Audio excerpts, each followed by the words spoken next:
Ay, ay. No me cansaría de decirte siempre, pero siempre, siempre, que me caga el Facebook, que no entiendo el Twitter y ahora el Instagram. Toda una vida. Bienvenidas, bienvenidos y bienvenides a un miércoles feminista más y al programa Ruta Feminista. Hoy es miércoles 15 de septiembre y siendo las 5 de la tarde en Quito, Ecuador, damos inicio a un nuevo programa. Como saben, soy Tami Drobo y detrás de mi voz está el pequeño colectivo denominado Destino Feminista, quienes producimos el programa Ruta Feminista.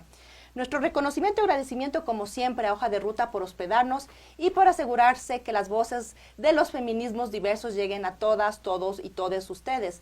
También agradecemos a En Retrospectiva y al colectivo Voces que nos retransmiten cada miércoles. Les invitamos a que sigan nuestro contenido y sobre todo estas conversaciones que hemos tenido durante los últimos programas en nuestras redes sociales, donde nos encontrarán como Ruta Feminista S en Facebook y Twitter. Desde ahí pueden comentar, también compartir y obviamente dejarnos sus comentarios e impresiones de todas estas conversaciones que estamos teniendo. Como saben, la canción que ustedes escuchan al inicio de nuestro programa se llama Toda una vida y es de Las Reinas Chulas y pueden encontrarla en el SoundCloud. Les recordamos que el objetivo de Ruta Feminista es desmitificar a los feminismos y así poder construir feminismos políticos con políticas feministas. Siguiendo esta serie de programas de masculinidades, conversando con compañeros hombres, varones, que están ahí, que están en las redes, que están haciendo opinión, que comparten también información, tenemos el placer y el gusto de estar el día de hoy, la tarde de hoy, con Andrés Relich. Andrés, bienvenido. Hola Tami, muchas gracias a ti, a Hoja de Ruta, a este programa que es bastante interesante, ¿no? Gracias por atreverte con todos los compañeros que han pasado también por esa silla. Se han atrevido a conversar de este tema. Sabes que cuando me dijiste, dudé un minuto, pero luego dije, ¿por qué no? De hecho, me parece interesante, y creo que te lo decía off the record, de que se aborde estos temas, digamos, con la contraparte del feminismo o con la contraparte del género femenino, que somos los hombres, justamente para poner en debate o poner en la palestra pública este tipo de temas, incluso para nosotros mismos cuestionarnos y volver a revisar si qué estamos haciendo bien, qué estamos haciendo mal. Sí, es atreverse a vulnerarse. Sí, sí, sí. Cuéntanos, la primera pregunta es, ¿quién es Andrés Relich? ¿Qué hace? A ver, yo soy de Guayaquil, vivo en Quito hace 12 años, desde el 2009, soy periodista. Ejerzo mi profesión desde el 2005. Me ha gustado mucho el tema del periodismo escrito y en el caso de Twitter, yo tengo mi cuenta también desde el 2012, si no me equivoco. ¿Qué se llama? Como Periodismo en Buceta. Periodismo en Buceta, que es muy claro, conocido. le puse sí. ese nombre porque acá, como tú sabes, creo que en Brasil tiene un significado medio raro, pero aquí en Ecuador significa esto de lo popular, ¿no? De estar con la gente. De hecho, decidí ponerle así porque algunos de los temas que me interesaban como periodista los escuchaba en el bus. Y no es que me metía en las conversaciones ajenas, sino que nosotros los ecuatorianos somos así tan efusivos, y más en Guayaquil, en la costa. Entonces, sin querer, escuchabas conversaciones ajenas y te interesabas y luego, un poco por ahí el origen del nombre.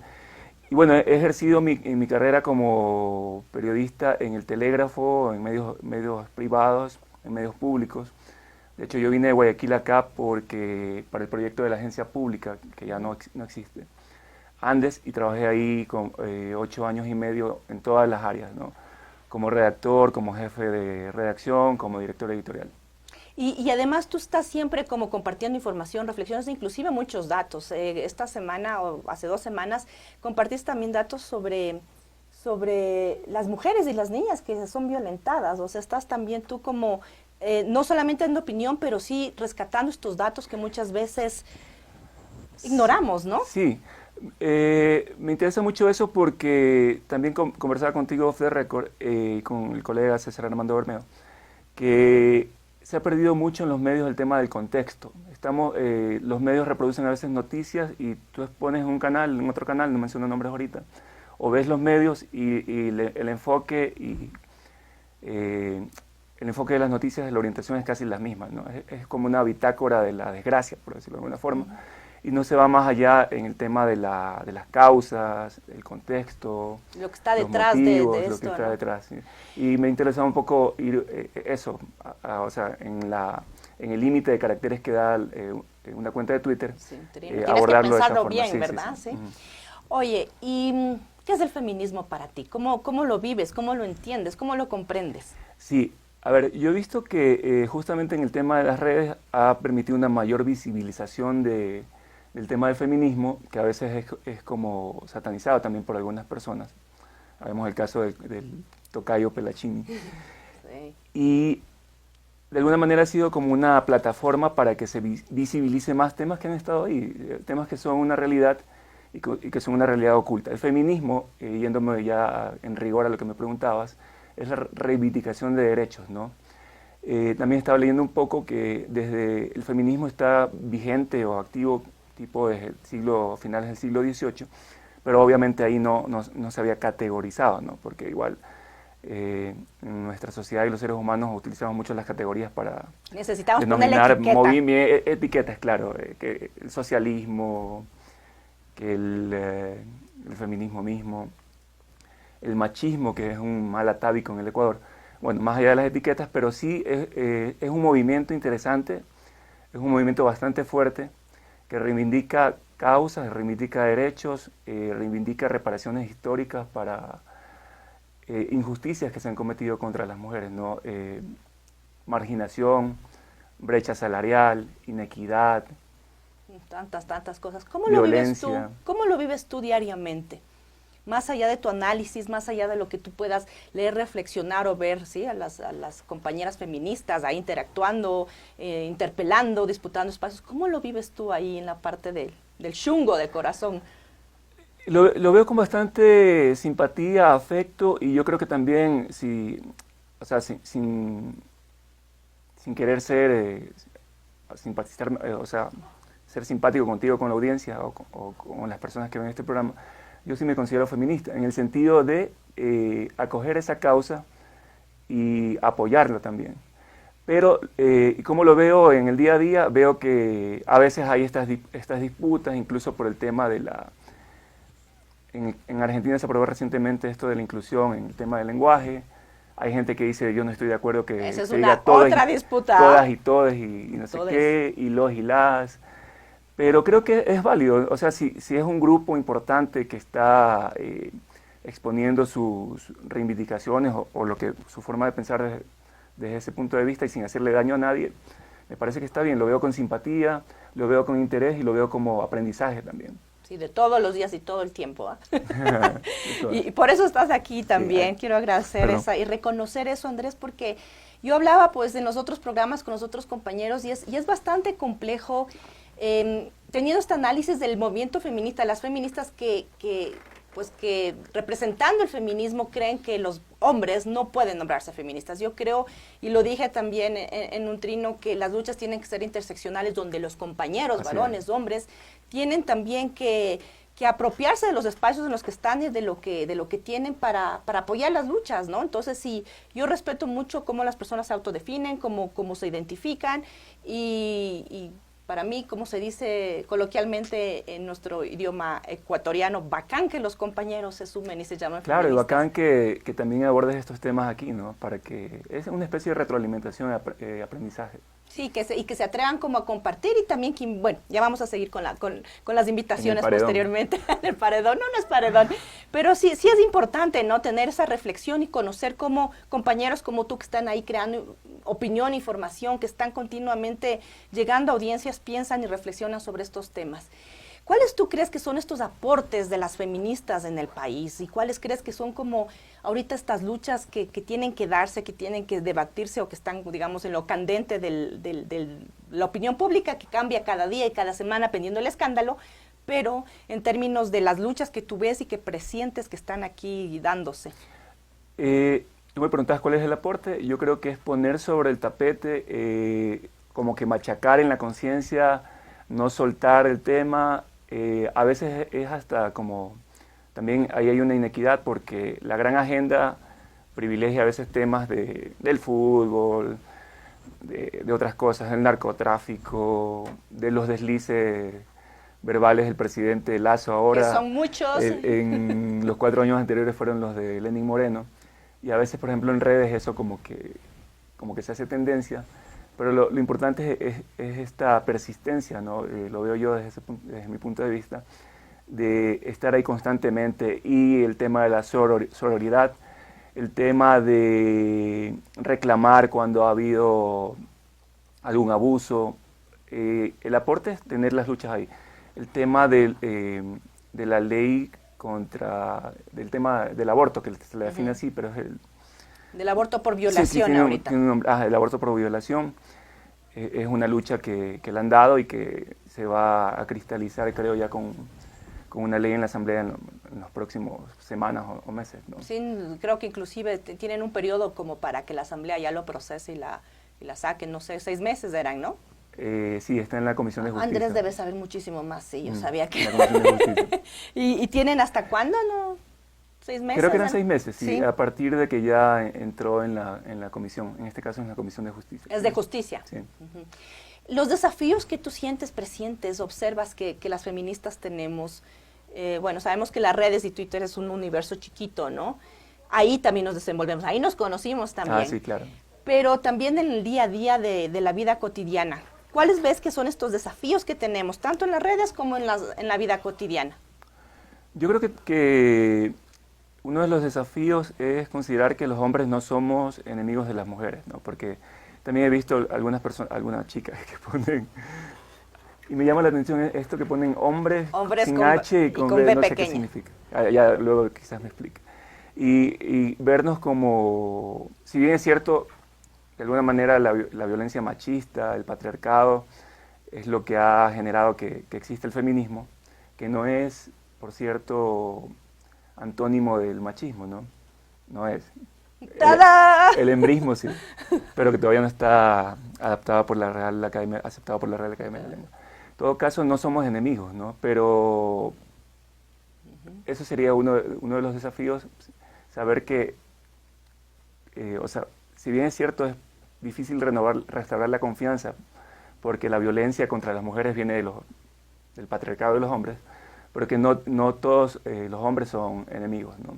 No todos los hombres somos así. No todos los hombres somos así. Pero sí reconozco que, por ejemplo, en el caso del Ecuador ha habido un machismo atávico, el atavismo, eso que se transmite de generación en generación y que lleva a que se haya normalizado que la mujer quede relegada a un segundo plano, o que consideres que porque una mujer anda en minifalda ya se te está yendo de bola, como decimos en mi tierra. Sí, ¿y eso qué es provocar? ¿Se está yendo de bola a ella o te está yendo de bola a ti? Sí, y que por eso tienes derecho a abusar o a faltarle el respeto, la confianza.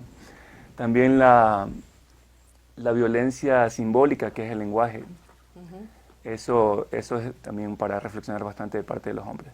Pero como te digo, me he dado cuenta que acá en Ecuador se transmite como que de generación en generación, por eso digo que es un atavismo que está como que en nuestro ADN. Pues lo importante de las luchas feministas es generar esa conciencia de que eso no está bien, ¿no? Y además creo que también para nosotras las feministas, al menos yo creo desde mi feminismo, que siempre hablo desde el mío, que no es el mismo que otras compañeras y no pretendo imponer el mío a nadie, siempre clarifico esto desde los feminismos plurales, el mío es el mío y me hago responsable de ese feminismo, abrir los espacios justamente a reflexiones de compañeros como ustedes, que están como cuestionándose, deconstruyendo, aceptando también los machismos, aceptando esos atavismos y que también reconozcan un poco las limitaciones, pero para nosotras las feministas tenemos que abrirnos un poquito de esta burbuja en la que estamos. A mí no me interesa, digamos, convencer, no quiero conversar, pero no me interesa interpelar a compañeras que están dando sus luchas también. A mí me interesa interpelar a compañeros como tú, varones, hombres como tú, que están ahí cuestionándose y además que llegan a una audiencia y que llegan a las personas y quizás les invites a reflexionar o a pensar y dicen, bueno, si Andrés Reliche dice esto, ¿por qué será que lo está diciendo, verdad? Entonces esa parte importante tuya desde lo personal. Es el tema del pensamiento crítico, ¿no? Que también se ha perdido bastante. No quedarse con los clichés, no quedarse con las etiquetas, no quedarse con la superficialidad, sino incluso hasta autocuestionarse, ¿no? Autointerpelarse también, como decías tú. Si en nuestro día a día, en nuestra cotidianidad estamos siendo coherentes en mi caso, con lo que escribo, con lo que digo, ¿no? De hecho, yo creo que personalmente, al final de algún rato me he equivocado. Yo tengo 47 años, voy a cumplir 48, y yo en una familia más bien donde he tenido una madre que ocupó el puesto, el rol del padre, porque mi papá se fue o se separó de mi mamá cuando éramos en mi caso era más joven, era niño. Entonces mi mamá asumió el rol de papá y mamá, y mis hermanas también. O sea, quiero decir, tengo 3 hermanas mujeres. ¿Mayores que tú? Sí, son mayores que yo. Ah, entonces eres el pequeño y varón. Intermedio, porque tengo dos hermanos varones también. Entonces, por ejemplo, yo crecí en un hogar donde vi el sufrimiento de mi mamá por sacarnos adelante, que no nos perdamos por ahí. Y luego vi también, en el caso de mis hermanas, cómo llevaban ellas sus relaciones. En algunos casos hubo situaciones de violencia. Yo decía, no, yo no quiero eso para mi familia, para mi esposa. Yo no querría eso para una amiga. O sea, ¿O para ¿Tienes hijas, mujeres? No, tengo un hijo varón de 9 años. Sí, y ahí tienes como que transmitir esta parte. Yo también tengo 3 hijos varones, y es como esa responsabilidad del rol que tienen los varones, ¿verdad? Claro. De no replicar esas violencias. Entonces yo creo que en el caso de esto, mi entorno familiar, el de mis hermanas y el de mi mamá, creo que es lo que me ha llevado como que a tener una mayor conciencia de que no está bien ser violento, ni con la palabra incluso, ni con la palabra. Y eso es lo que sucede usualmente, normalizamos, ¿no? Bueno, hemos tenido episodios recientes aquí en el país, pero está ahí en las redes todo el tiempo esta normalización de la agresión a las mujeres a través de la palabra, a través de los epítetos. Claro, incluso esto de etiquetar o faltar el respeto a la mujer, de banalizar, usar como ¿cómo es que es la palabra? Cosificar a la mujer, ¿no? Por las portadas sexy de ciertos diarios, o que se utiliza a la mujer como un objeto para vender una cosa, para vender un producto. Como que si no hubiera la suficiente creatividad en la gente de marketing para venderlo de otra forma. O poner a la mujer en los roles de vender el detergente. Claro. En todas las propagandas, sí. Porque somos las mujeres las que tenemos que encargarnos del cuidado.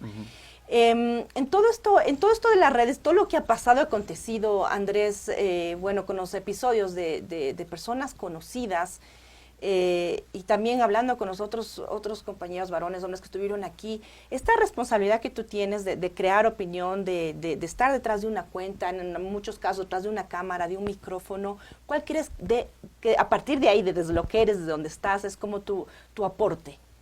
Yo lo he tomado como una responsabilidad bastante grande porque, bueno, yo creo que va a tener 50.000 seguidores, pero más allá de eso, no así cochino. tuviera 5, sí. Creo que el hecho de que una persona lea lo que tú escribes, crea en ti, te siga, te retuitee, te reproduzca o utilice esos datos para comentar con el vecino, con la familia.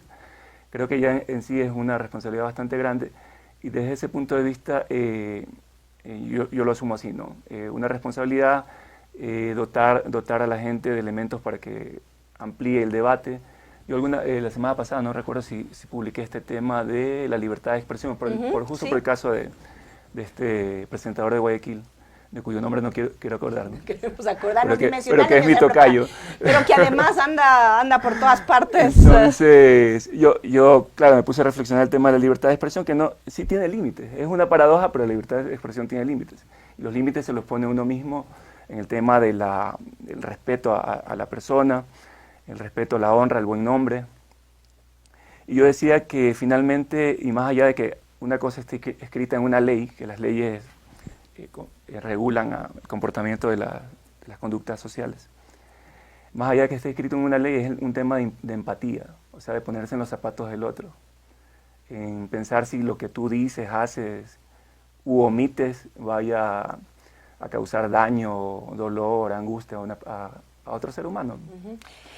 En este caso de este actor literal, es uno de varios, ¿verdad? O sea, como que en el Ecuador vivimos siempre como en este escándalo de, bueno, y ahora esta semana, yo soy honesta contigo y con la audiencia, es como que cada día o cada semana es bueno, o sea, te remangas y bueno, ¿qué va a venir ahora? ¿Cuál va a ser cuál va a ser la agresión? ¿Cuál va a ser la violencia? Porque, claro, desde mi identidad como mujer, como feminista, reconociendo los privilegios que yo siempre digo que tengo, inclusive este es un privilegio, poder decir, bueno, ¿cómo nos preparamos y cómo respondemos a lo que se nos va a venir? Entonces, no dejo como de cansarme o de aburrirme, pero en este episodio y en varios otros episodios, lo que yo he visto es que más allá de las respuestas que los feminismos o las feministas estamos dando, compañeros están dando a discursos claros de odio y de misógenos, existe una audiencia que aplaude y que respalda todo esto. Claro.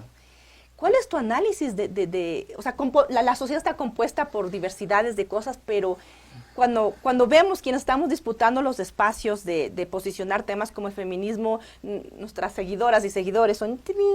Y cuando tenemos estos personajes que se lanzan estas cosas con tanta impunidad, claro, los seguidores son montones y el escándalo, o los medios que venden, como digamos, estos escándalos o estos discursos claramente violentos y misógenos, tienen audiencia y tienen respaldo y tienes personas que dicen, al fin están expresando algo que yo siento y se destapan, ¿no?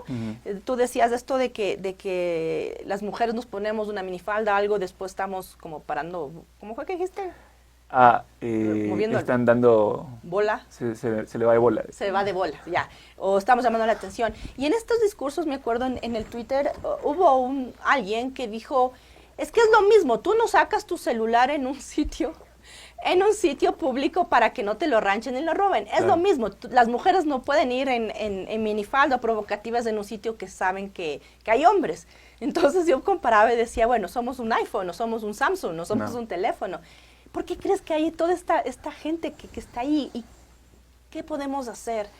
Yo creo que una es la ignorancia, otra es esta transmisión de generaciones en generaciones, el atavismo, que se ha normalizado el machismo, ¿no? Ecuador es una sociedad machista, de hecho. No sé si sociedad con machismo empaten, pero Ecuador somos machistas, ¿no? Porque así se ha acostumbrado. Pero el hecho de que ya estemos conversando de esto y que no pensamos cambiar la mentalidad de alguien, pero por lo menos que reflexione. Y tú me decías, ¿por qué se ha normalizado o por qué hay audiencias que reproducen estos clichés o estas cosas?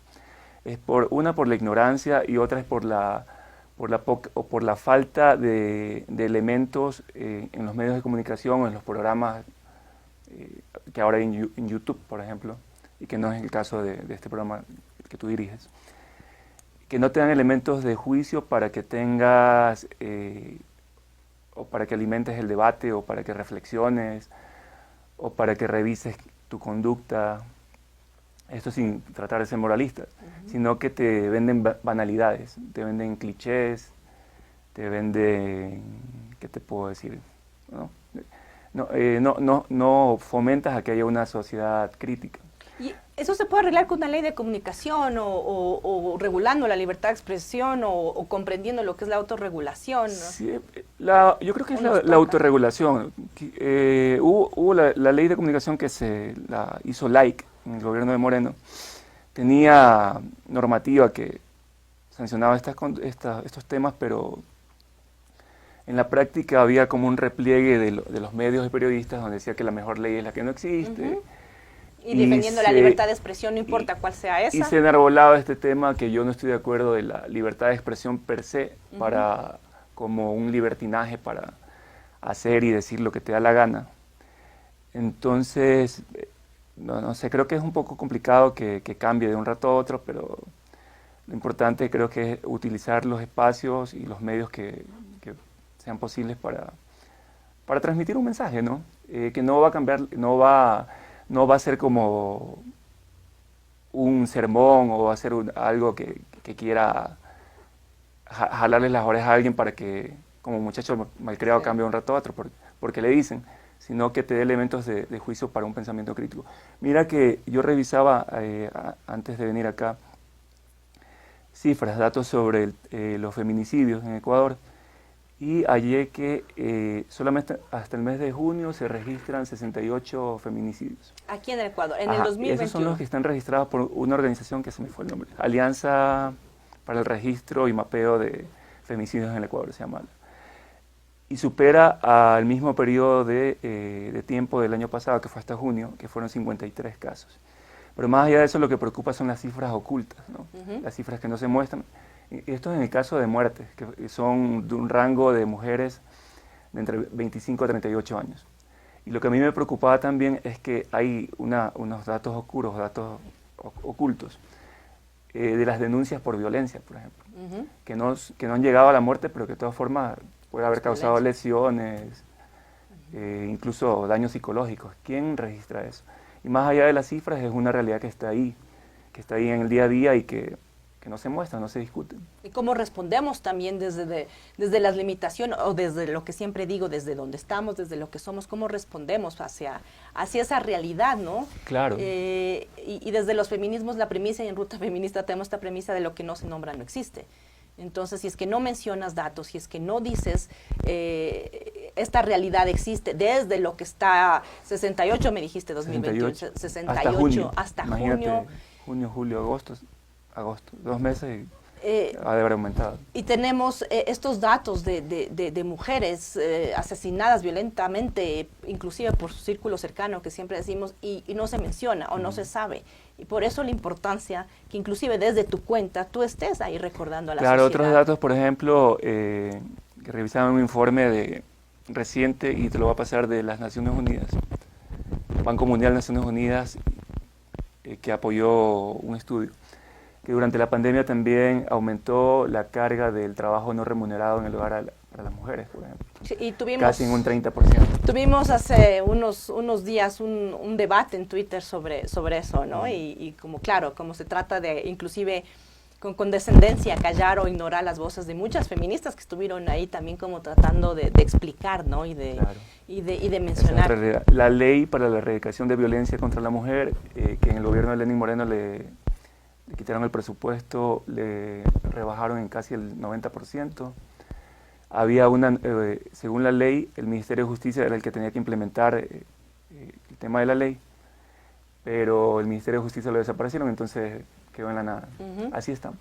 Así estamos. Eso es entre los pocos datos que tenemos a la mano, ¿no? Pues ahí habrá otras violencias, acoso. Sí, la realidad de las mujeres, más allá en términos de acceso a lo que decías, a la equidad salarial, a empleos, a educación. La brecha de género. Las brechas, ¿no? Y dentro de los privilegios. Andrés, antes de terminar, este mensaje que tú quieres enviarles a tus colegas, a tus compañeros, a tus amigos, a tu audiencia, que les quieras compartir sobre... No ha sido tan grave no hablar con una feminista. No, para nada.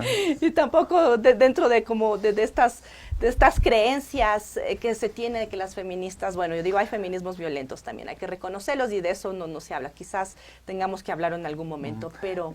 Por ejemplo, también hablando de clichés, por el tema que decían feminazis, ¿no? Y leía que ese es como un argumento que tienen o tenemos los hombres para quitarle legitimidad a la lucha feminista. Y además usando la palabra es fuerte, nazi. Sí, el nazismo o sea, lo más violento que tú puedas tener en la historia del mundo, dentro de todas las violencias, creo que el episodio del nazismo ha sido devastador. Y utilizar eso para tratar de deslegitimizar, pero además para violentar las luchas que las mujeres tenemos, que es no más ni menos que nos traten como personas y tener derechos, ¿no?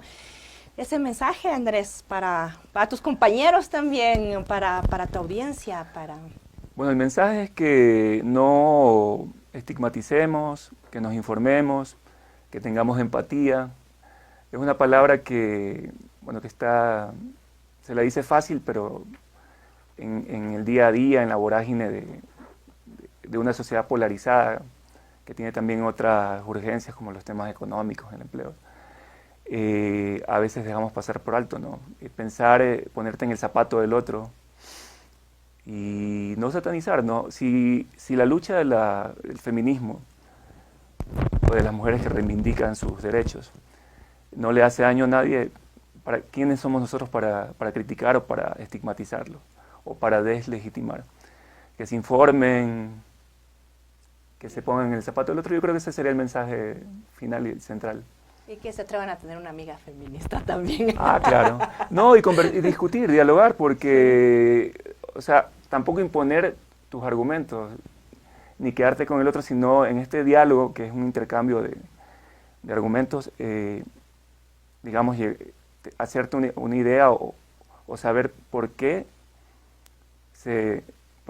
existe esto que tú a veces criticas o cuestionas. Sí, y además, yo también digo, el acordarse, acordar, otra vez. No te voy a imponer lo que yo pienso, tú me puedes imponer, pero sí nos podemos interpelar y cuestionarnos, ¿no? Y para mí, desde mi feminismo, la interpelación de tener voces de compañeros, de varones, de hombres que están haciendo y crean opinión ha sido, pues, es importante y sigue siendo importante, creo que. Sí, a mí me gusta que haya ese espacio y que se pueda aprender también, ¿no? Sí, yo también aprendo, porque no lo sé. No me dijiste que era el tema de los hombres. Los hombres.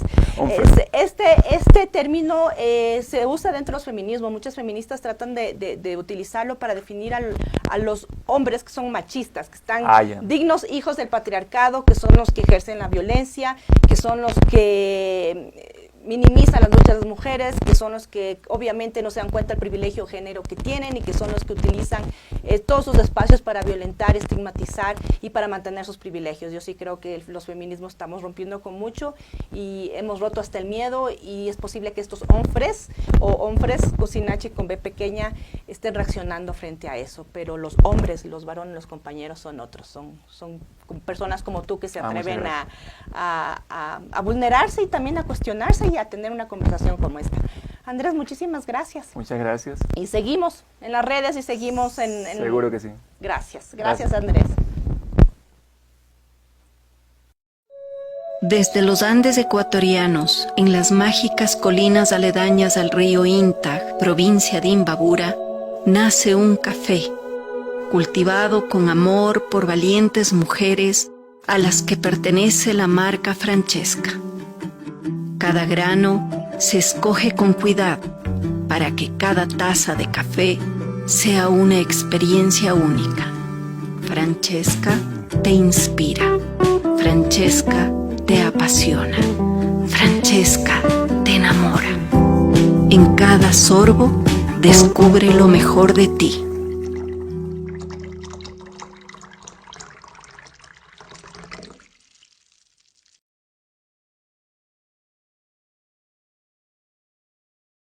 Y continuamos en estas conversaciones con compañeros varones, hombres, sobre las reflexiones que ellos tienen desde sus masculinidades.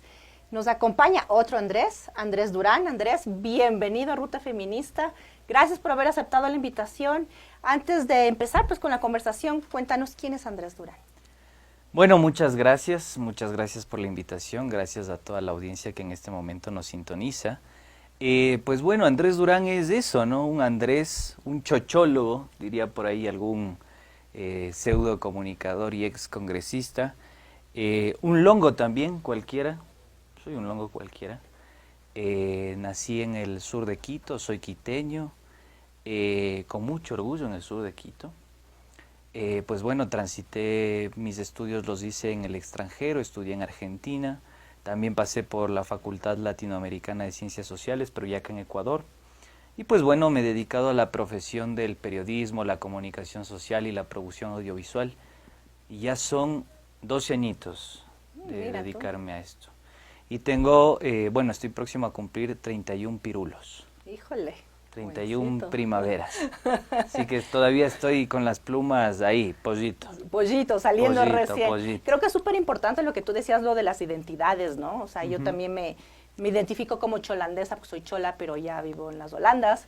Entonces, nombrarte creo que es súper importante. Andrés, estas conversaciones que hemos tenido con compañeros varones, sobre todo con hombres que hacen comunicación, que están detrás de un micrófono, que hacen productos audiovisuales, que tienen una audiencia, porque de eso se ha tratado esta serie de programas. La pregunta es un poquito también, ¿qué es para ti el feminismo, los feminismos, y cómo lo vives? ¿Cómo vives esos feminismos en tu vida diaria y personal, inclusive, y profesional? Verás, no soy tan gaznápiro en el tema, tampoco es que sea especialista ni que tenga una maestría en género, ni mucho menos. Tengo por ahí un par de lecturas que creo que sirvieron como insumos y que también, además de funcionar como insumos, sirvieron como terapia. ¿Y por qué terapia? Interesante. Porque ayudan a cuestionar algunos patrones culturales y sociales que nosotros tenemos.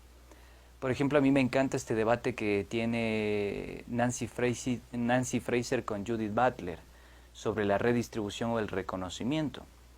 Incluso hay algunos autores que lo han traspolado a la escena política. Interesantísimo. ¿Qué necesitamos como sociedad? ¿Redistribución o reconocimiento? Por ahí está la disyuntiva. Algunos plantean ambas. Entonces, a partir de algunas de esas lecturas, yo empecé a problematizar ciertos comportamientos, ciertos estereotipos. No coincido en todas las generalizaciones, y hay que decir, el movimiento feminista es muy amplio, muy heterogéneo, más que la propia CONAIE, Pachacuti y secuaces, o más que el propio correísmo. Entonces, sí coincido con esto de la igualdad de oportunidades, coincido con la redistribución, coincido muchísimo con la economía del cuidado que ha sido heteronormada, coincido muchísimo, por ejemplo, con las agresiones, la violencia, o sea, no coincido con que exista violencia, coincido en que existe dicha práctica en el lenguaje y en los micrófonos. Y trato de cuidarme de mandarme cualquier pelachinada. Porque está presente en nuestra sociedad y en nuestros comportamientos. Y a veces uno, sin querer, queriendo, como el chavito, se manda su cualquier pelachinada, y yo creo que el ejercicio es más pedagógico que confrontativo en ese sentido. ¿Y pedagógico con quién? Con uno mismo y con la sociedad. Digo, por ejemplo, yo te cuento algo. Yo tengo un bebé chiquito, recién nacido, y claro, mi esposa a veces me exige que yo tengo que no solo aportar, digamos, financieramente, sino aportar en la crianza. Y yo me retrotraigo y veo lo que sucedía en mi familia, y claro, antes, en mi familia y en la de ella, quien se dedicaba al cuidado de la casa, quien se dedicaba al cuidado de la vida reproductiva, ha sido históricamente la mujer. Es el rol asignado a las mujeres del cuidado. Hay que de la romper maternidad. esa heteronormatividad, distribuir mejor los roles, los tiempos, y entender que esa convivencia tiene que ser de mutuo acuerdo y compartida. 50-50 dicen por ahí. Entonces yo en eso, por ejemplo, voy cuestionándome. ¿Qué más me cuestiono? Por ejemplo, la forma en la que se cosifican los cuerpos de la mujer. Son cosas. Por ejemplo. Puedo decir cualquier cosa. Cualquier Yo tengo cosa, ¿no? Un aquí. francés fluido. Por supuesto que sí. sí Por aquí, favor, no irán a sí. pensar cualquier cosa de este servidor, pero yo soy con un francés fluido. Salud, ¿cómo se va bien? No, no.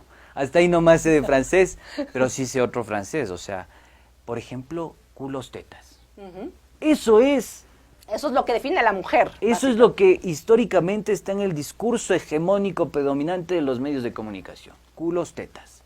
Y es lo que vemos, tal vez, en Es todas las lo que producciones vemos. audiovisuales y de Es lo que comunicación. vemos, es lo dominante. Yo creo que eso hay que problematizar. ¿Sabes por qué? Porque hemos crecido, generaciones como la mía, la de quizá mi hermano menor, y quizá muchos jóvenes todavía siguen creciendo con ese estereotipo, estigma, con esa cosificación de los cuerpos femeninos. Yo creo que esa problematización lleva tiempo, hay que romper un montón de estructuras, hay que romper un montón de pensamientos anacrónicos, y yo creo que la reflexión va en ese sentido. Sin embargo, yo discrepo, o sea, si tú me preguntas, hay que hacer, como es, escrache. Lo No. que usualmente es una reacción o una respuesta a las feministas frente a las violencias que Pero es que que existen no. de... No, querida, o sea, a mí eso me parece que no va. Y además que a las personas que les encanta hacer el escrache, tú les preguntas, a ver, ¿de dónde proviene el escrache? Históricamente en la región, ¿de dónde proviene el escrache? Se quedan así, o sea, y no saben. Y tenemos una capacidad en este país para deshistorizar muchas cosas que es increíble. Lazo nos dice 100 días de gobierno y en 100 días y en 100 minutos te voy a solucionar la vida entera y no sé qué. Y resulta que nos comparamos en torno a qué con los 100 días de gestión. No recordamos lo que fue el New Deal de Roosevelt y que hay que compararse en torno a un estado de bienestar que redistribuyó, que hizo infraestructura, que invirtió en salud pública, en educación, etcétera, etcétera, la primera ley de seguridad social en 1938 en los Estados Unidos, y qué significó esa salida después de la Gran Depresión. Eso se olvidaron, pero ahora hay que comparar y aplaudir la vacunación del presidente Lazo. Pero además no tenemos en cuenta el contexto, porque una cosa es la historia de un país como Estados Unidos, otra cosa es nuestra idiosincrasia de latinoamericana, ecuatoriana. Entonces nos venden, yo siempre digo, nos venden bambalina y dicen que es oro. Y eso es problemático para nuestra sociedad. Y algo similar pasa en el escrache público. Pasó algo que a mí me pareció espeluznante con un cantante y compositor, no voy a decir el nombre por protegerlo, y este cantante y compositor había tenido un comportamiento presuntamente violento. ¡Ojo! Presunción de inocencia, todas y todos lo tenemos, ¿sí? Y bueno, le habían escrachado en las redes sociales y le había dicho, le empezaron a decir el señor champiñón. ¿Por qué el champiñón? Porque su debate se redujo a un presunto contagio de una enfermedad a su expareja. Y claro, lo que en primera instancia fue un escrache para de alguna forma amedrentar, cambiar ese comportamiento visibilizar violento, la violencia, visibilizar la violencia, terminó siendo un escrache que se redujo tanto a los genitales de este compositor y de este cantante. Entonces, ¿cómo yo voy a estar de acuerdo con una práctica de ese estilo? Combatir la violencia con más violencia, yo creo que no va por ahí el tema. ¿Y tú crees que los movimientos feministas en el país, en Ecuador, están haciendo eso? Estamos hablando de los feminismos violentos o extremos, sí, o de los epítetos que muchas feministas tienen por esa respuesta a violencia. Gracias por la pregunta y me permito aclarar. Yo considero que hay que hacer una decisión, una separación. Hay gente que evidentemente aporta muchísimo. Cuando se dan estos debates de la economía del cuidado, a mí me apasiona. Me apasiona que veamos lo que sucedió en países escandinavos, Suecia, Noruega, que significan impuestos para proteger la salud, el cuidado de los más pequeños, de la mujer, que tengas licencias de paternidad y maternidad de 2 años. Increíble, fenomenal. Esas cosas a mí me encantan. Es un estado de bienestar. Un estado de bienestar puro y neto. Pero, y también me gusta discutir de la violencia que existe, de la cosificación, de la heteronormatividad, de cómo opera en ciertas cuestiones del patriarcado. Pero me disgustan mucho las generalizaciones, y somos un país de generalizaciones. Y superficiales, además, porque no vamos a analizar contextos ni realidades. Y creo que da cuenta de aquello, esto del señor, de este cantante y compositor que te citaba, que primero vamos a ventilar lo que sucedió, listo, se ventila, y después terminaron hablando y discutiendo alrededor de sus genitales. ¿Y quién lleva ese discurso? ¿Cómo se lleva todo ese discurso? Yo creo que me parece que hay personas fundamentalistas, como existen todos los espacios. Inclusive dentro de los feminismos, hay que reconocer. Fundamentalismo en el correísmo, fundamentalismo en el sector financiero del señor Guillermo Lazo, fundamentalismo en el Partido Social Cristiano, fundamentalismo en Pachacuti, Conay y no sé qué. ¿Y fundamentalismo en los feminismos? Y fundamentalismo en los feminismos. Y yo creo que hay que aprender algo que nos dejó estos procesos, estos últimos procesos progresistas o de recambio. Que no sé si la receta sea la polarización. Y digo la polarización quizás no en las prácticas, porque históricamente fuimos polarizados, ricos, pobres, blancos, colonizadores, mestizos, exactamente. Colonizados. Ya, en eso yo estoy de acuerdo. Hay que romper esas polarizaciones. Pero sí en el discurso. Creo que podemos ser un poco más astutos en ese sentido y encontrarnos y empezar a ver nuestras diferencias. A veces ya creo que pequé encontrarnos, no sé, no quiero repetir muletillas que ahora han sido completamente banalizadas, pero sí encontrarnos en el buen sentido y generar concertación. Este país tiene un montón de conflictos sociales, políticos, ambientales, de género, culturales, y es exactamente lo mismo, claro, ajustado a otras dimensiones, lo que pasó hoy por hoy en la CONAIE. Disputa por el reconocimiento o por la redistribución. Hay unas tendencias que dicen yo quiero reconocimiento, hay otras que dicen no, es necesaria la redistribución, y no solo para los indígenas, para el conjunto de la población. Entonces yo creo que a mí me encanta sintetizar este tema, que el Ecuador es la sumatoria de sus parroquias. Y vemos la política y la vida y la realidad a partir de la parroquia en la que yo vivo. Exacto, y yo veo, por ejemplo, como feminista, como mujer, mi parroquia es de feminismos, la lucha de las mujeres, y yo sí propongo y estoy también, pensamos esta serie de compañeros con ustedes, con sus voces de hombres, desde lo que son, desde lo que están, insisto mucho en eso, en encontrarnos en un punto medio de las parroquias, decir, bueno, queremos un Ecuador más equitativo, más justo, menos violento. ¿Cómo contribuimos? ¿Cuál es tu aporte? ¿Cuál es tu reflexión? Desde mi lucha como mujer, yo decía antes con otros compañeros, yo no espero que tú me des dando la lucha, sino yo tengo que dar la lucha, pero tampoco la puedo luchar sin encontrarme o sin conversar con compañeros, aliados o inclusive con hombres que se autodefinen feministas, porque yo no puedo decirte como feminista si tú eres o si tú puedes o no puedes ser feminista. ¿Sí? Yo respeto mucho, como eso lo que decíamos, la autoidentificación, las identidades que cada persona quiere asumir y la responsabilidad de asumirlas, ¿no? Entonces, en todo esto que reflexionas, Andrés, ¿cuál crees que es tu rol para aportar en las luchas feministas desde donde estás, desde los micrófonos que usas, las cámaras, las redes, desde tu rol como comunicador? ¿Cuál es tu aporte ahí? Buena pregunta. Verás, yo te voy a responder de la siguiente forma. Tami, no importa que te diga. Tami, ¿no? sí. Tami. Me parece que es necesario de regresar a los libros básicos del oficio periodístico. ¿Y qué nos dicen los libros básicos? Así como en los médicos existe un juramento hipocrático, que no hay discrimen en ese juramento. Tienes que atender al bueno, al malo, al que mató o al que atentó. Tienes que dar espacio a las voces. Todos. Ajá. Izquierda, derecha, no hay. Negros, blancos, indígenas, tienes que atender a absolutamente todos. Yo creo que hay algo similar con el periodismo. Y se llama código deontológico. Eso me parece que muchos se lo han pasado por donde más les gusta y lo han convertido en un papel higiénico. Permíteme hacer una analogía. Sí. Similar a lo que hizo Moreno con la Constitución.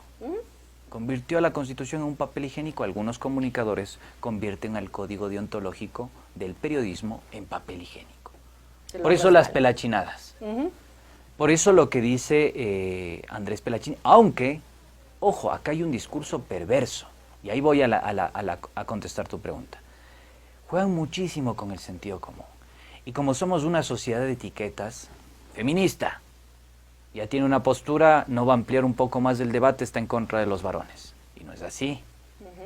¿Qué dice Pelachini en parte de su discurso en esta radio guayaquileña? Dice, si las mujeres se ponen escote o falditas, están diciendo más palabras menos, que quieren ser violadas. Claro, y yo consulté, hice ahí un grupo focal rapidito con gente que no está involucrada en la política, no pertenece a alguna adscripción, nada. Y me decían, es que claro, sí, porque a la final si tú vas a un lugar peligroso con falda corta, con brasier o con lo que sea, o con un top, sí puedes correr el riesgo de que te violen. O inclusive sin ir con la faldita y con el top. Ya, inclusive. Pero fíjate lo malicioso de esto. El problema no está ahí. Es que con sentido común la gente va a responder, sí, el tipo tiene razón, o sea, ¿por qué molestan tanto?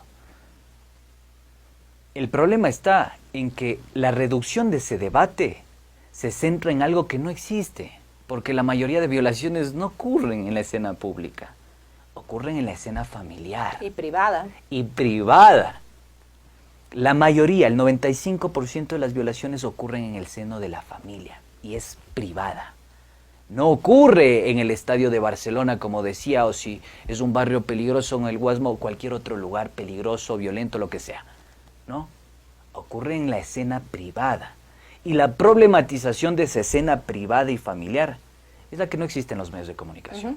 Y no se nombra y no pero se operan menciona. con un sentido común bastante efectivo, porque cualquiera te va a decir, claro, o sea, no seas loco para meterte en un lugar peligroso vestido de esa forma, porque sabes que te puede pasar algo, pero eso no existe. Y eso no se debate en este país. Entonces, contestando a tu pregunta, el ejercicio de los periodistas y de los medios de comunicación tiene que ser pedagógico por un lado, pero también con muchísima evidencia empírica, con muchísima evidencia que diga, a ver, 95% de los casos ocurren en el seno de familia, lo que usted está diciendo es una mentira, una falacia, más allá de que es un pelachini. ¿Me comprende? Sí, sí. Andrés, en estas lecturas de lo que ha sucedido en el país, de lo que viene sucediendo en el país, el año pasado tuvimos finalmente esta conquista de derechos del aborto por violación. Ahora también Andrés Reliche nos contaba un poquito dónde está, ¿no? Ahorita está en la Comisión de Justicia, en la Asamblea, y tiene 6 meses para resolver todo esto. Fue una lucha, una pelea que se vino dando también desde las mujeres, desde el movimiento Mujeres y Feministas, por años. O sea, estamos como todavía incipientes en esas luchas. En tu lectura del trabajo que tú haces, ¿cuáles son esas luchas que están ahí, esas luchas predominantes de los movimientos feministas que parece que están abriendo brechas, que consiguen algo, que están pendientes todavía? ¿Cuál es tu percepción ahí? Yo creo que hay una incapacidad por parte del Estado y de los gobiernos de turno para procesar estas conflictividades. A veces aplaudo y a veces rechazo. Te voy a decir, yo estoy así como bailando el merecumbe un poco. Sí. Porque obviamente resalto la acción, la conquista, me parece genial que se pueda hacer en casos de violación. En otros casos, Aborto libre y voluntario. Hay que seguir debatiendo y discutiendo y problematizando. Hay una investigación riquísima que la publicó, un libro, perdón, que producto de una investigación riquísima que la publicó recientemente Flaxo, que habla acerca de las concepciones detrás del embarazo. Por ejemplo, las comunidades indígenas. Después de los 3 meses de gestación empiezan a considerar que tienen un ser vivo. Los indígenas. Los mestizos, ¿qué les atraviesa al momento de decir embarazo? ¿Lo cultural, lo religioso, lo emotivo? O todo. O todo. ¿Qué piensan los blancos? ¿Qué piensan las personas que se consideran de estratos altos? Ese debate no se ha dado en el Ecuador. Y a mí me preocupa que la discusión sea el autonomismo por el autonomismo, que está buenísimo. Cada una tiene su cuerpo y puede decidir y hacer con su cuerpo lo que le dé la gana. Pero la sociedad no está lista para asumir, para comprender esos conceptos. Écolete. A eso voy. Eso es lo que creo que nos falta, mucha más pedagogía, mucha más información. Porque a mí de nada me sirve ponerme un pañuelo verde y decir, arriba el aborto. O ponerte la fotografía, como yo he sido muy crítica últimamente. ¿Y qué significa eso? Claro, o ponerme los zapatitos rojos, como hizo el presidente de la República. Si no he tenido la posibilidad de discutir, de profundizar, de dar argumentos, de debatir, de escuchar a las compañeras. De definir inclusive qué es para ti los conceptos del pañuelo o de los zapatos o de lo que te esté autoidentificando. Pero Tami, no nos vayamos tan lejos. Salgamos a conversar con la gente. ¿Qué piensa la caserita de acá a la vuelta que se levanta todos los días con su kiosquito a vender mote desde las 6 de la mañana hasta las 4 de la tarde? Que dio de comer a sus hijos, a sus 6 hijos, que hizo lo imposible para sostener su casa, que ha sido maltratada por su esposo y que además es cabeza de hogar. Y si es que su voz, complicado. Su realidad está siendo incluida, escuchada, sí, y sus aportes de su realidad están dentro de estos debates que estamos dando, que las feministas tenemos que seguir dando, el movimiento Mujeres tenemos que seguir dando. Andrés, ¿y esos aportes que tú ves, que dices del feminismo, está ahí, está presente, está transformando? ¿Cuáles son? Más allá de estos logros, ¿no?, que hemos conversado. Yo considero que esta es una conquista. Me preocupa que esto se convierta en un gremio, te soy sincero. ¿No somos ya un gremio? Eso es lo que yo quiero cuestionar. Espero que no. Espero que se imponga. No quiero ponerme académico porque no creo que necesitemos ese discurso y esa discusión. Pero algún autor francés decía, el único movimiento purista realmente es el feminismo. Porque no tiene por delante el cálculo o el interés. Tiene por delante... Exacto, tiene por delante la conquista de derechos. Pero internamente sabemos que se sacan los pelos. Así como pasa en muchos movimientos políticos, se sacan los pelos y es una pelea de entesadas ahí. Pero lo que sí te voy a decir es que yo no quiero que esto se convierta en un gremio y que sea como la CGT en Argentina, hay que pelear por los trabajadores y pongamos a los camioneros a paralizar el país. No. Esto es una discusión de la sociedad en su conjunto, porque es transversal a la vida reproductiva que tenemos, es transversal a las formas de convivencia, a los estigmas y estereotipos, a la cosificación de los cuerpos. Y no solo de las mujeres. Exacto, a eso voy. Gracias, Tami. No solo de las mujeres, sino también de los hombres. Porque le estás dando un uso a ese cuerpo, en este caso femenino, pero también te estás dando un uso a tu cuerpo, en este caso masculino. Entonces, yo sí digo que lo peligroso para la democracia sería que este movimiento que está germinando en el país y que está tomando fuerza, se convierta en un gremio y se piense como un gremio. Yo creo que hay que ampliar un poco más el panorama y no es necesario utilizar un pañuelo verde, digo, si tú lo quieres hacer, estás en tu derecho, para reconocerse con muchas de las demandas, exigencias, consignas que están pregonando en esos espacios. Y yo soy muy crítica porque, claro, cuando tú utilizas esos pañuelos para una foto, por ejemplo, cuando las que venimos dando ¿Quiénes? este Diga debate, diga nombres. Bueno, por ahí hubo el movimiento político correísta que estuvo en un proceso de, y lo voy a decir bien claro, en un proceso de convención, pues las compañeras mujeres se pusieron un pañuelo verde cuando sabemos que hay mujeres que han actuado en el pasado contraproducentes contra el derecho al aborto y sobre todo en los momentos más claves y más críticos dentro de la Asamblea Nacional cuando se estaba debatiendo, no hace un año, sino 2015, cuando se abrió pues la brecha para poder debatirlo y son las mismas mujeres las que impidieron ese proceso y que ahora andan poniéndose el pañuelo verde, llamándose feministas y diciendo que tienen que llamar el voto feminista cuando las que venimos dando esta lucha por 20 años o por toda nuestra vida y hemos tenido que cargar con tantos estigmas, epítetos, violencias. Estamos aquí tratando de romper y aportar y no somos escuchadas hasta que exista alguna atención del poder político que ponga pues la mano a la mujer y decir tú eres la elegida, no estamos las mujeres que nos eligen, necesitamos interpelar los espacios, disputar los espacios y estar presentes en los espacios. Yo suscribo tus palabras. Entonces cuando hablamos de gremio, pues claro, o sea, ¿qué significa ser feminista y cómo hacemos los feminismos, cómo construimos? Yo en eso soy muy respetuosa y creo que cada persona, no solo las mujeres, cada persona, inclusive de identidades diversas, tiene como el derecho y la autonomía de denominarse feministas. Pero en esto que dices del gremio, uno de mis compromisos, los compromisos del colectivo Destino Feminista y de este programa es justamente romper ese gremio de las voces solo entre mujeres, invitar a compañeros varones que hacen opinión, que están aquí detrás de cámaras, de micrófonos, que tienes una audiencia que te escucha, decir, bueno, en este caso, ¿cuál es la posición de Andrés Durán sobre el feminismo? Y conversar, y que lo digas, y que te interpeles, y que me interpelen también a mí como feminista. Y en esto del gremio, ¿cuál es tu aporte? ¿Cuáles son los aportes de los compañeros varones? ¿Y cómo ves tú también el aporte desde el lado de las feministas para asegurarnos que no sea un gremio? Bueno, para no hablar entre nosotras solamente, sí, o nosotres. Sí, te entiendo perfectamente. Por ejemplo, yo pienso que hay que empezar a cultivar esta pedagogía que te decía, que es producto de una sociedad insensata, hay que decirlo también, no pongamos endulcorante en las cosas. Sí, nosotros tenemos una sociedad insensata, poco informada, poco leída e instruida. Con esto no quiero decir que yo sea leído o instruido, yo digo en términos generales que no nos interesa, hay un concepto clave aquí, hay mucha abulia, mucho parasitismo.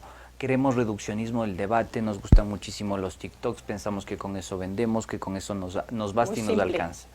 Simple. La banalización de la política hemos vivido estos últimos 5 años. Poquito más tal vez, poquito más. Sin embargo, yo considero que hace años atrás el debate era un poco más elevado. Claro, no había el reconocimiento, pero un poquito más elevado. O sea, estamos discutiendo estado de bienestar, ahora estamos discutiendo apadrina tu escuela. Ya. Y eso también tiene que ser apropiado por el sector feminista. Yo escuchaba a alguna colega periodista que decía este tema de la economía del cuidado. Decía, piden que la mujer tenga dicen que en la ley que se constituye que tenga la mujer una licencia de maternidad por 3 meses. Y el hombre tiene apenas 15 días. O sea, eso es injusto, eso es aberrante. A ver, está bien. Es injusto, es aberrante, pero cuando estuvo la ley de herencia y plusvalía, no dijo nada. Sí, ¿dónde están las mujeres heredando o tributando impuestos? No dijo nada. Entonces, partamos de una lógica simple. Si es fiel en lo poco, es fiel en lo mucho. Entonces, si estamos exigiendo mayor presión fiscal en el ámbito de la capacidad adquisitiva o redistributiva del Estado, si logramos aquello, podemos lograr también una discusión en el plano de la familia, del seno, de la individualidad, de lo privado. Y yo creo que en ese sentido tenemos que empezar a discutir, porque yo escucho que las mujeres denuncian el tema de la violencia y a veces también lo hacen de manera muy simplista, diciendo que la violencia es de manera antagónica. El macho que mata, pero no explicas qué sistema está operando detrás del macho que mata. La violencia es una cuestión transversal a toda la sociedad y no tiene discrimen de género. Obviamente que las mujeres sufren más, porque son el sector más vulnerable de nuestra población, pero me parece que hay que hacer una explicación más sucinta, más precisa. O sea, meternos en la mente del psicópata, del sociópata. O sea, nos gobernó hace meses atrás un sociópata, un sociópata. Y nadie explicó ni caracterizó qué comportamientos gubernamentales nos regían en nuestra sociedad. Algo similar pasa en este tema de la violencia. Entonces yo insisto en esto, más pedagogía dentro de la discusión, mucha más tolerancia dentro del debate y de las miradas opuestas. Entendamos que estos cambios son de largo aliento, que estamos cambiando algo que no es tan fácil como la materialidad de las cosas, que es el pensamiento de la gente. De construir lo que está ahí para volver a construir. Exactamente. Andrés, creo que se nos acaba el tiempo y antes de la despedida sí quiero invitarte, como lo he dicho a todos los compañeros y hombres a ponerte un pañuelo verde. Sí. Eso es tu decisión. Sí. Bueno, hay conversaciones pendientes que hay ahí por ahí para comprender, para que justamente crezca esta empatía y tal vez este análisis y comprensión también de que tu realidad como hombre y mi realidad como mujer es diferente y cuál es tu rol y mi rol en mantener o no, o en normalizar o no violencias. Permíteme algo nada más también. Dime. Por ejemplo, por el tema de la violencia. A veces se caracteriza a un macho violento y se cantan consignas bastante agresivas. Yo, por ejemplo, crecí en un lugar muy abandonado de esta capital, en los años 90, cuando existió la diáspora migratoria más grande de la historia de este país, con padre que migró, con una casa y una cabeza de hogar manejada por mi madre, en pleno contexto de proliferación de pandillas. Si en algún momento yo no tuve que utilizar la violencia, capaz que me pasaban por encima y me mataban. Hay que entender los contextos particulares en los que se pregona la violencia, donde se utilizaron, cómo se construye la violencia. Entonces, eso es súper importante tomarlo en cuenta. Yo con el tiempo, quizá con la problematización, con la formación académica, etcétera, etcétera, pude ir deconstruyendo aquello. Pero no es algo de la noche a la mañana. Y fíjate los contextos de violencia, pandillas juveniles de por medio. Y esa realidad es la que atravesamos muchos amigos, colegas, que crecimos en esa zona olvidada entre los olvidados. Eso es importante también tomarlo en cuenta, porque ahí vamos a atacar un tema de raíz, las desigualdades socioeconómicas. Y cómo la violencia también crece y surge de esas desigualdades, y además cómo el machismo proviene, cómo se construye y quién lo construye, porque muchas veces nos olvidamos lo que tú dices, análisis, que las mujeres somos quienes replicamos patrones de violencia también, a través de nuestros hijos, a través de nuestras relaciones, inclusive lo que yo siempre he dicho, a través de los feminismos, y queda pendiente también para explorar un poquito más aquí en Ruta Feminista sobre esto, que no se trata de ser desleal con el movimiento ni de exponer cosas internas, se trata de transparentar procesos y exacto, de debatir, pero además si es que no podemos debatir estas cosas a la interna, ¿cómo vamos a tratar de cambiar las violencias con el otro género o con los diversos géneros? Andrés, para cerrar, quisiera que extiendas esta invitación, este mensaje a tus amigos, a tus colegas, a tus compañeros, no sé, sobre lo que significa acercarse al feminismo, lo que significa también vulnerarse, atreverse a deconstruirse. ¿Qué les dirías? Bueno, muchas gracias, realmente un espacio muy interesante, he disfrutado esta conversación y yo les invito a todos, los amigos, colegas, personas con las que he compartido los diferentes espacios, es momento de tener un debate profundo, sano, coherente, sin mentiras, sin tapujos, sobre estos temas que son importantes, no para un sector de la sociedad, para el conjunto de la sociedad. Como lo dije al inicio, me parece que estamos hablando de economía del cuidado, me parece que estamos hablando de la vida y la reproducción de la vida, me parece que estamos hablando sobre los cuerpos y la descosificación de esos cuerpos, me parece que estamos hablando sobre los roles que tenemos en esta sociedad. Entonces yo creo que algo más sano que discutir eso, mi hermano, yo ya no sé. Pero sí me hubiera gustado con unos guaspetes de por medio, sí. Por lo menos. Bueno, para ponerle picante, para ponerle picante. Pero en síntesis, queridos amigos, es eso. aprendamos a ser tolerantes. Creo que las polarizaciones tampoco nos han servido históricamente y es momento de discutir sana y democráticamente el horizonte que debemos tomar como sociedad en su conjunto. Andrés, muchísimas gracias. Gracias Muchísimas a ti. gracias por atreverte y que sea el primer espacio de muchos para seguir Por debatiendo. supuesto, y usted me conversando. invita, yo estoy aquí la próxima con estos huaspetes. No Sí. necesariamente tiene que ser trago, ojo, huaspetes. Un cafecito, un tecito, una agüita de panela. Una agüita de Qué panela. rico. Si le quiere meter algún cariñito por ahí, ya pues es otra cosa. Es problema de cada cual y el Sí. cuerpo de cada cual. Es viernes y el cuerpo lo sabe. Por supuesto. Así. Bueno, está bien. Gracias, Andrés. Y bueno, queremos agradecer a Andrés Reliche y Andrés Durán, quienes han sido pues los invitados de la tarde de hoy, miércoles 15 de septiembre, para tener esta serie de conversaciones y cerrar un poquito también estos programas que hemos tenido con las voces de varones, de hombres, que también es necesario escuchar sobre las reflexiones que ellos tienen, que han tenido y que han ido construyendo también sobre el feminismo. Agradecer, como siempre, en este caso a Diego, que está aquí en los controles, a Hoja de Ruta, a En Retrospectiva y al colectivo Voces por asegurarse que las voces, en este caso, de compañeros varones, pero también de los feminismos de Ecuador y América Latina lleguen a todas, todos y todes ustedes, amigos, amigas y amigues. Les invitamos que nos escuchen a través de nuestras redes sociales, donde nos encontrarán como Ruta Feminista en C, en Facebook y en Twitter, donde estamos obviamente compartiendo estos programas y como yo siempre digo, quedan para la